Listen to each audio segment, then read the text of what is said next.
Hi viewers ఒక torch channel. So, 'Pavan Kalyan' గారి చిన్న కుమారుడు 'మార్క్ శంకర్' సింగపూర్‌లో స్కూల్‌లో చదువుతుండగా అగ్ని ప్రమాదం జరగడం, గాయాల పాలవ్వడం, ఇప్పుడు హాస్పిటల్‌లో చికిత్స పొందుతున్నారు. సో, దీనికి సంబంధించి ఆరోగ్యంగా ఉన్నారని చెప్పేసి చిరంజీవి గారు కూడా అప్డేట్ ఇచ్చారు. అసలేం జరిగింది ఈ ఇష్యూలో? మరిప్పుడు తన ఆరోగ్య పరిస్థితి ఏ విధంగా ఉంది? చాలా మంది పొలిటీషియన్స్ స్పందించడం మోదీ గారు, చంద్రబాబు నాయుడు గారు, నారా లోకేష్ గారు కూడా మాట్లాడారు. అండ్ జగన్మోహన్ రెడ్డి గారు కూడా దీనిపైన ఆరా తీయడం చూస్తున్నాం. సో, ఏం జరిగింది ప్రెజెంట్ మరి పవన్ కళ్యాణ్ గారి చిన్న కుమారుడు 'మార్క్ పరిస్థితి ఏ విధంగా ఉంది?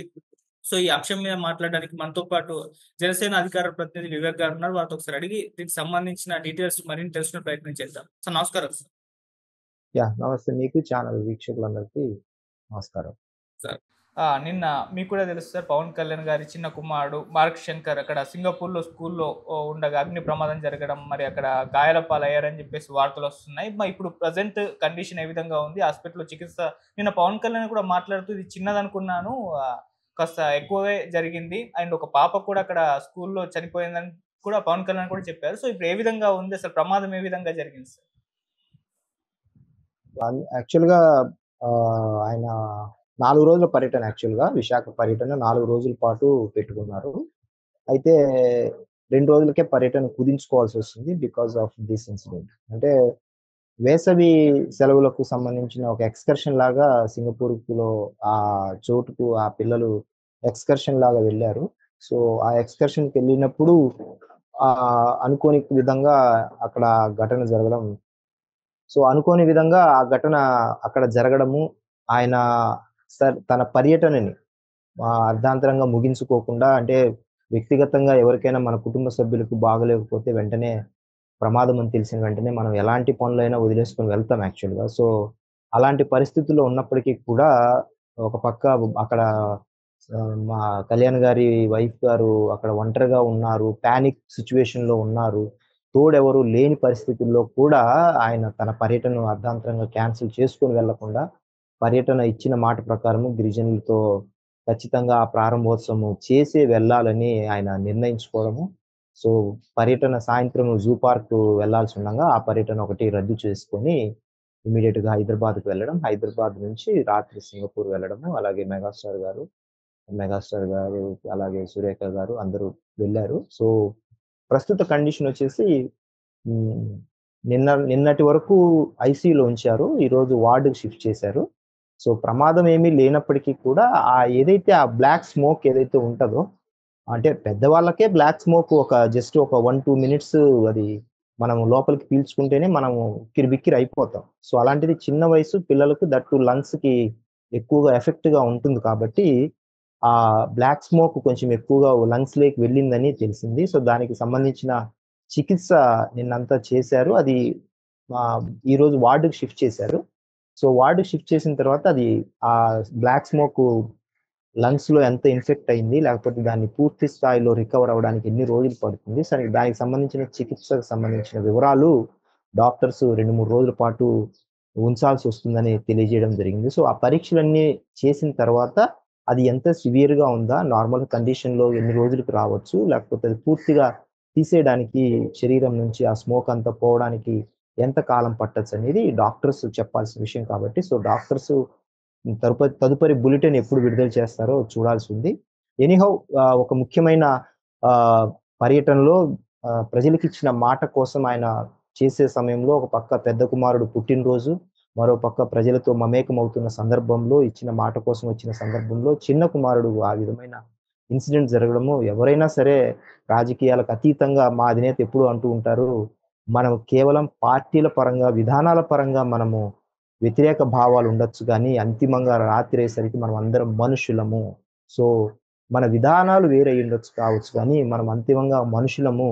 మనుషులమనే భావనతో ఉండాలనే ఆలోచనతో నిరంతరం ఎన్నో సందర్భాల్లో వ్యక్తిగత కక్షలకేమి ఎప్పుడు వెళ్ళకూడదు. మనం అంతిమంగా మనుషులుగా ప్రవర్తించాలనే సందర్భంలో మాకు దిశానిర్దేశం చేశారు. ఎన్నో సభలలో బహిరంగంగానే చెప్పారు. 4 గోడల మధ్య గూడా చెప్పారు కాబట్టి, ఆ యొక్క ప్రేమని మిగతా పార్టీల వారు దేశవ్యాప్తంగా, ప్రపంచవ్యాప్తంగా ఆయన కుమారుడికి జరిగిన ఈ యొక్క ప్రమాదాన్ని ప్రతి ఒక్కరూ కండోలెన్సెస్ కావచ్చు, లేకపోతే మేము తోడుగా ఉన్నాము, బీ బ్రేవ్ అంటూ ఆహ్, ఆయనకు సందేశాల వెల్లువ ఆహ్, పంపించారు. సో, అందరి ఆశీర్వాదాలు, దీవెనల వల్ల బాబుకి ఏమీ కాకుండా ప్రాణాపాయం గట్టెక్కింది. సో, ఆ యొక్క కృతజ్ఞతలు కూడా నిన్న పేరు పేరున ఆహ్, అధినేత గారు తెలియజేశారు. పేరు పేరున.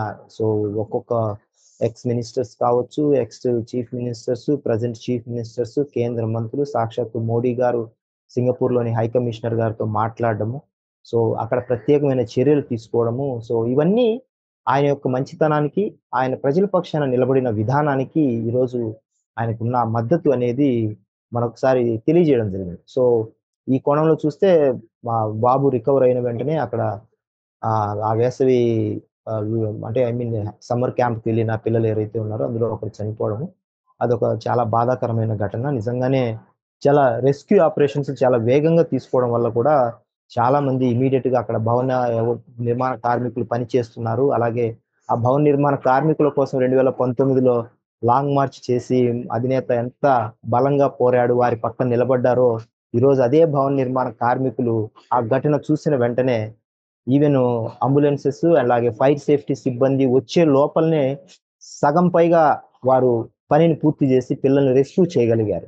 సో, అది ఒక అనుకోని సంఘటన అయినప్పటికీ దురదృష్టవశాత్తు అయినప్పటికీ కూడా కోయిన్సిడెంట్ చూడండి. భవన నిర్మాణ కార్మికుల్ని ఆయన ఎలాగైతే తను ఆ రోజు మేము భవన నిర్మాణ కార్మికుల కోసం షెల్టర్స్ పెట్టి వాళ్ళకి భోజనాలు ఏర్పాటు చేసి మా వంతుగా సో, వారికి కనీసం వాళ్ళ ఆకలి తీర్చాలి. ఆ రోజు పని లేకుండా పోయింది 2, 3 నెలలుగా అని మా అధినేతను కలిసినప్పుడు మేము కొన్ని షెల్టర్స్ ఏర్పాటు చేసి వారికి తోడుగా, నీడగా నిలబడి వారి వాయిస్‌ని తీసుకెళ్ళగలిగాం. సో, ఈరోజు అనుకోకుండా అదే భవన నిర్మాణ కార్మికులు దేశాలు ఎల్లలు వేరైనప్పటికీ కూడా మనమంతా మనుషులము. సహాయం, సేవ విషయంలో అంతిమంగా మానవత్వంతో ఉండాలనే కోణంతో ఈరోజు అంతమంది పిల్లల్ని కాపాడగలగడం, అందులో మా అధినేత కుమారుడు కూడా ఉండగలగడం ఇదొక యాదృచ్ఛికమైనప్పటికీ కూడా నిజంగా ఇదొక దైవ సంకల్పంగా, భగవత్ సంకల్పంగా భావిస్తున్నాం. సరే యాక్చువల్‌గా అసలు ఈ ప్రమాదం ఏ విధంగా జరిగింది? అంటే పవన్ కళ్యాణ్ గారి కుమారుడు ఆహ్, చిన్న స్కూల్ అని కూడా చెప్తున్నారు. పెద్దగా సెక్యూరిటీ మెజర్‌మెంట్స్ కూడా లేవు. ఇటువంటి స్కూల్‌లో జాయిన్ చేశారా? అవే ప్రమాదానికి కారణమా అని కూడా అంటున్నారు. మరి ఆ స్కూల్ పరిస్థితి ఏ విధంగా ఉంది? అంటే ఎందుకు ఆహ్, ఇటువంటిది జరిగింది? ఈ ప్రమాదం అసలు జరగడానికి గల కారణం ఏంటి? యాక్చువల్‌గా అది సమ్మర్ క్యాంప్. స్కూల్ కాదు. సమ్మర్ క్యాంప్ ఎళ్లారు. సో, మా పిల్లోడు మామూలుగా మనము వేసవిలో సమ్మర్ క్యాంప్స్‌కి వెళ్తూ ఉంటాం ఆడుకోవడానికి ఎక్స్‌కర్షన్ లాగా. సో, అలాంటి చోటకి వెళ్లారు. మీరన్నట్టు యాక్చువల్‌గా సింగపూర్ లాంటి అభివృద్ధి చెందిన దేశాల్లో ఇలాంటి ప్రమాదాలు చాలా అరుదుగా జరుగుతాయి. సేఫ్టీ మెజర్స్ అనేది first at any cost safety measures లేకోకుండా బిల్డింగ్ పర్మిషన్స్ కావచ్చు, ఇంకోటి కావచ్చు, ఇంకోటి కావచ్చు అక్కడ ఎట్టి పరిస్థితుల్లో ఇవ్వరు. అయితే ఆ సేఫ్టీ మెజర్‌మెంట్స్ దాటి ఎలాగా అక్కడ అగ్ని ప్రమాదం జరిగింది? ఆహ్, అది అది అది అంటే ప్రమాదవశాత్తులా? లేకపోతే ఎవరైనా ఇంటెన్షనల్‌గా చేశారనేది అక్కడి ప్రభుత్వము విచారణలో చేయాల్సిన విషయం కాబట్టి, మనకు ఇప్పటి వరకున్న సమాచారం అయితే యాక్సిడెంటల్ ఘటనలుగానే తెలుస్తోంది. సో, ఏదో షార్ట్ సర్క్యూట్ గాని మేబీ అలాంటిదేదైనా జరిగి ఉండవచ్చనేది. అయినప్పటికీ కూడా దురదృష్టకరమైన సంఘటన చాలా మనము దాని పరిణామాలు అంటే పిల్లలకు కాబట్టి ఎంత వేగంగా వాటికి ఆరోగ్యం ఇన్ఫెక్ట్ అవుతుంది వాళ్ళకు. చాలా చిన్నగా లంగ్స్ గావచ్చు, చాలా ఆరోగ్యాలు చాలా చిన్న ప్రాణాలు కాబట్టి, సో, వాళ్ళని వేగంగా స్పందించిన తీరు, అలాగే మనం రెస్క్యూ చేసిన విధానం ఇందాక చెప్పినట్టు భవన నిర్మాణ కార్మికులు వెంటనే ఫైర్ సిబ్బంది వచ్చే లోపల వాళ్ళు సగం పైగా పని పూర్తి చేయడం వల్ల మనం చాలా మందిని కాపాడుకోగలిగాం. సో, మెజారిటీ పిల్లల్ని వాళ్ళు దాదాపుగా కాపాడారని నిన్న కళ్యాణ్ గారు గూడా అడ్రెస్ చేయడం జరిగింది. సో, ఆ కోణంలో చూస్తే ప్రమాద ఘటనగా చూసుకోవచ్చు. అండ్ సింగపూర్ లాంటి అభివృద్ధి చెందిన దేశాల్లో నిజంగానే ఇలాంటి ఘటనలు జరగడం కూడా ఒకంత ఆశ్చర్యాన్ని కలిగించిందని కూడా నిన్న కళ్యాణ్ గారు చెప్పారు. సో, ఆ మెజర్‌మెంట్‌లో చూస్తే సేఫ్టీ యాస్పెక్ట్‌లో ఖచ్చితంగా చాలా వరకు మనం వాళ్ళు రెస్క్యూ చేయగలిగారు.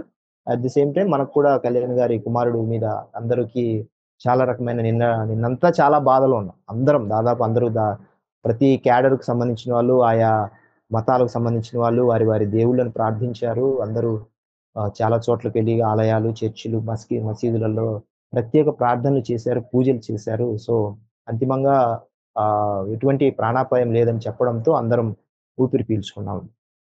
సరే మీరు ఇంతకుముందు అన్నట్టు రాజకీయాలకు అతీతంగా అందరూ కూడా స్పందించారు ఈ ఘటనకు సంబంధించి. అందులో ముఖ్యంగా జగన్మోహన్ రెడ్డి గారు కూడా స్పందించడం, ఆయన కూడా తొందరగా కోలుకోవాలి. ఈ ఘటనను చూసి నేను కూడా షాక్ అయ్యా అని చెప్పేసి పెట్టడం అది కూడా చాలా వైరల్ అయిపోయింది. సో, జగన్మోహన్ రెడ్డి గారు రియాక్ట్ అవ్వడం దాని పట్ల మీరేం చెప్తారు? ఆబ్వియస్లీ మనం ఇందాక అన్నట్టు అంతిమంగా మనం ఎండ్ ఆఫ్ ది డే మనుషులం. సో హ్మ్. మనకు రాజకీయంగా ఎన్ని విభేదాలు ఉన్నప్పటికీ కూడా మా అధినేత గత 5 ఏళ్లలో ఏ రోజే గాని మీరు గమనించారో లేదో ఆయన తీశాడు పేర్లు. ఆయన వ్యక్తిగతంగా పెళ్ళిళ్ళ సబ్జెక్టు, దత్తపుత్రుడు, ఇంకొకటి ఆయన చెప్పాడు. ఆయన మాట్లాడాడు పెళ్ళిళ్ళ సబ్జెక్టు. మా అధినేత ఏ రోజే గాని వాళ్ళ ఇండ్లలో నేను అనాలంటే అనొచ్చు, ఒక నిమిషం పట్టదు. కానీ ఏ రోజే గాని నేను ఏదైనా అనాలంటే మీ ఇంట్లో మీ భార్య భారతి గారు గుర్తొస్తారు. మీ తల్లిగారు గుర్తొస్తారు. మీ చెల్లెలు గుర్తొస్తుంది అంటూ ఓపెన్‌గానే మాట్లాడారు. సో, రాజకీయాలకు సంబంధం లేని వ్యక్తుల్ని సభల్లోకి తీసుకొచ్చి వాళ్ళని అవమానపరిచే విధంగా మాట్లాడడం ఎంతవరకు సమంజసం? ఇది ఎంతవరకు నైతికం అనే విషయాన్ని చాలా సందర్భాల్లో చెప్పారు ఓపెన్‌గానే. సో, ఆయనకు ఆ క్లారిటీ లేదు. లేకపోతే ఆయనకు ఆ విచక్షణ జ్ఞానం లేదు. ఆ కామన్ సెన్స్ లేనప్పుడు మనం ఏం చేయలేమని మా అధినేత ఎప్పుడూ విధానాల పరంగానే మాట్లాడారు. అయితే అంతిమంగా నిన్న వచ్చిన ట్వీటు మరి నిజంగానే చాలా మేము కూడా ఆహ్వానించాము. క్యాడర్ అంతా కూడా నాయకులు అందరము నిన్న సోషల్ మీడియా అంతా చాలా నిజంగానే 2 పార్టీల వాళ్ళు ఒక సుహృద్భావ వాతావరణంలో చాలా ఆహ్, ఆనందపడ్డారు. నిజంగా చెప్పాలంటే లిటరల్‌గా చాలా మంది ఆనందోత్సవాలు వ్యక్తం చేశారు. ఇదొక వెల్కమింగ్ ఇలాంటి ఘటనలకు పట్ల స్పందించే విధానం ఇలాగే ఉండాలి. రాజకీయాలు అంతిమంగా ఒక మంచి పరిణామాలకు దారితీయాలి కానీ, ఒక చెడు సంకేతాలకు వెళ్ళకూడదు. సో, ఇలాంటి మంచి వాతావరణంలో రాజకీయాలుండాలి. ఎవరికైనా ఏదైనా ఆపదొచ్చినప్పుడు, అలాగే ప్రజల కష్టాలొచ్చినప్పుడు కూడా అలాగే యునైటెడ్‌గా పని చేయాలి. ఈ యొక్క సంప్రదాయాన్ని కొనసాగించాలనేది ఎక్కువ మంది కోరుకున్నారు. సో, ఆయన నిజంగానే ట్వీట్ చేయడము ఆహ్వానించదగ్గ విషయము. ఆ యొక్క కష్టంలో ఉన్నప్పుడు తప్పకుండా ప్రతి ఒక్కరము మేము మీకు తోడుగా ఉన్నామనే ఒక భరోసాని మనిషిగా ప్రతి మనిషి ఇవ్వాలి కాబట్టి, ఆ భరోసాని ఆయన కూడా ఈరోజు తీసుకున్నాడు. మేము కూడా దాన్ని ఆహ్వానిస్తున్నాము. భవిష్యత్తులో కూడా అలాంటి పరిణామాలు అంటే రాష్ట్ర ప్రజల యొక్క హక్కుల పట్ల కూడా మేము కూడా మాతో కలిసి రావాలని మేము కూడా ప్రతి దశలో కోరుకుంటూనే ఉంటాం కాబట్టి, మాకలాంటి భేదాభిప్రాయాలు ఏమీ లేదు. జగన్ గారి విషయంలో ప్రతి సందర్భంలో పుట్టినరోజుకు మా అధినేత ప్రతి సంవత్సరము పుట్టినరోజు శుభాకాంక్షలు చెబుతూ ఉంటారు. కానీ వారి దగ్గర నుంచి మేమే ఏ రోజు ఎక్స్‌పెక్ట్ చేయలేదు. ఒకవేళ చేసినా, చేయకోకున్నా గూడా మేమేం బాధపడలేదు. కానీ ఇలాంటి సందర్భాల్లో మనిషికి తోడుండకపోయినా ఒక బాధలో ఖచ్చితంగా మనిషికి తోడుండాలి కాబట్టి, ఆ యొక్క బాధను లేకపోతే మేమున్నాము, ధైర్యంగా ఉండండి, ఏమీ కాదు. సో, అనే ఒక సంకేతాన్ని పంపించినప్పుడు definitely we welcome that statement. Okay. మీరు ఇంతకుముందు అన్నారు నేనంతా కూడా బాధలో ఉన్నారని చెప్పేసి. ఇప్పుడు పవన్ కళ్యాణ్ గారు కూడా ఇంకెంత బాధలో ఉండుంటారు. అయినా కూడా ఆయన మాటిచ్చారని చెప్పేసి ఆ మీటింగ్‌కి అటెండ్ అయిన తర్వాతే సింగపూర్ వెళ్ళడం చూసాము. ఏంటి సార్ ఆ కమిట్మెంట్ ఏంటి అసలు? దాని గురించి ఏం చెప్తారు సార్? మొదటి నుంచి ఇప్పుడు కాకపోయినా ఆయన 2008 ప్రజారాజ్యం టైంలో కూడా ఆహ్, విధానాల పట్ల నాంపల్లి పీసీసీ అంటే నాంపల్లి అప్పుడు ప్రదేశ్ కాంగ్రెస్ పీసీసీ భవనము, గాంధీ భవనం వెనకాల స్లమ్ ఏరియా పీపుల్‌ని, ఆడబిడ్డల్ని అర్ధరాత్రి తమ గుడిసెలు లాగేసినప్పుడు ఆయన ఆ రోజు కాంగ్రెస్ వాళ్ళను పంచెలు ఊడదీసి కొట్టాలి అనే ఒక మాట మాట్లాడారు. దాని వెనకాల ఒక భావం ఉంది. అర్ధరాత్రి పూట ఎదిగిన ఆడపిల్లలు ఉన్న షెల్టర్ కూల్చేస్తే ఎక్కడికెళ్తారు అర్ధరాత్రి పూట? ఆ ఇంటెన్షన్‌లో నేను ఆ రోజు ఆ మాట మాట్లాడాను తప్ప నేనేం వ్యక్తిగతంగా మాట్లాడలేదు. నాకేం అవసరము అలా అనడానికి. కానీ మీ ఇంట్లో ఆడపిల్లలు కూడా అలాగే ఉంటే, అలాంటి పరిస్థితుల్లోనే వెళ్ళగొడితే ఎవరన్నా మీకెంత బాధ కలుగుతుంది? అలా చెయ్యొచ్చునా? మీకు కొన్ని వందల ఎకరాలున్నాయి ప్రభుత్వానికి. ఎక్కడో చోట 2 ఎకరాల స్థలం చూపించి వాళ్ళని ముందు షిఫ్ట్ చేసి తర్వాత మీరు తీసుకోవచ్చు గదా! అలా అర్ధరాత్రి కూల్చేస్తే మనిషి అనేవాడు ఒక సమాజంలో ఎదిగిన ఆడపిల్లలతో ఉండే తల్లిదండ్రులకి ఎలా ఉంటుంది అనే కోణంలోనే మాట్లాడడం జరిగింది తప్ప నేను ఇంటెన్షనల్‌గా కాదని 2008లోనే ఆయన ప్రజల పట్ల ఉన్న కన్సర్న్‌ని మనము ఒక ఉదాహరణగా గమనిస్తే, ఆ రోజు నుంచి ఈ రోజు వరకు రాజకీయాల్లో ఉన్నా లేకున్నా కూడా ప్రతి సందర్భంలో ఎవరికి ఎలాంటి సాయము తన గడప తొక్కినా, లేకపోతే తన దృష్టికొచ్చిన ప్రతి విషయాన్ని పట్ల ఒక నాయకుడిగా, ఒక మనిషిగా, ఒక దేశ పౌరుడిగా కూడా ఎన్నో కోణాల్లో ఆయన తన మానవత్వాన్ని, అలాగే తన పౌరుడిగా తన బాధ్యతని ఈరోజు రాజకీయ పార్టీ అధినేతగా, అలాగే ఒక ఉప ముఖ్యమంత్రి స్థానంలో మరింత బాధ్యతగా సో, తన పరిధిలో తను చెయ్యాలనుకున్న ప్రతి పనిని ఒక నిబద్ధతతో పని చేస్తున్నప్పుడు ఇలాంటి అవాంతరాలు, ఇలాంటి అనుకోని దురదృష్ట ఘటనలు ఎదురైనప్పుడు వాటిని ఒక అడుగు వెనక్కి వేయాల్సింది వచ్చినప్పుడు కూడా దాన్ని బ్యాలెన్స్ చేసుకుంటూ ముందుకు వెళ్లి ఆ పనిని పూర్తి చేసి తిరిగి మళ్ళీ సేఫ్టీగా ఉన్నారు. ప్రమాదం ఏం లేదు. కొంచెము ఇబ్బందికర పరిస్థితులు ఉన్నప్పటికీ ఓకే. స్టేబుల్‌గా ఉంది. గవర్నమెంట్ పూర్తిగా అక్కడి ప్రభుత్వం తీసుకున్నదని తెలిసిన తర్వాత కొంచెం ప్రాబ్లం అయినప్పటికీ కూడా, మనసు కష్టంగా ఉన్నప్పటికీ కూడా ఆయన తన భావాలను నిన్నటి ఏ సభలో కూడా వ్యక్తం చేయలేదు. సో అడ్రెస్ చేయాలని అనుకున్నప్పటికీ కూడా ఎంతసేపున్నా ఆ గిరిజనుల పట్ల తన కమిట్మెంట్‌ని చూపించగలిగారు. నిన్న నిన్న మీటింగ్ ఆసాంతం మనం గమనిస్తే బ్రిడ్జిని ప్రారంభోత్సవానికి కావచ్చు, లేకపోతే గ్రామ సభలతో వాళ్ళతో మాట్లాడిన విధానంలో కావచ్చు, ప్రతీదీ ప్రజల కోణంలోనే ఆయన మాట్లాడారు. అభివృద్ధి కార్యక్రమాలు శంకుస్థాపనలు చేసే విషయంలో కూడా ఆయన అదే కమిట్మెంట్‌తోనే మాట్లాడారు, చేశారు కూడా. సో ఆ కోణంలో ఆయన చేసినప్పుడు డెఫినిట్‌గా అలాంటి సిట్యుయేషన్ హ్యాండిల్ చేసేటప్పుడు మనసులో ఎంత బాధున్నప్పటికీ కూడా దాన్ని ఎక్కడ ఎక్స్‌ప్రెస్ చేయకోకుండా ఆయన తన పనిని నాయకుడిగా, ఒక ఉప ముఖ్యమంత్రి స్థానంలో ఉన్న వ్యక్తిగా దాన్ని అలాగే కంటిన్యూ చేశారు.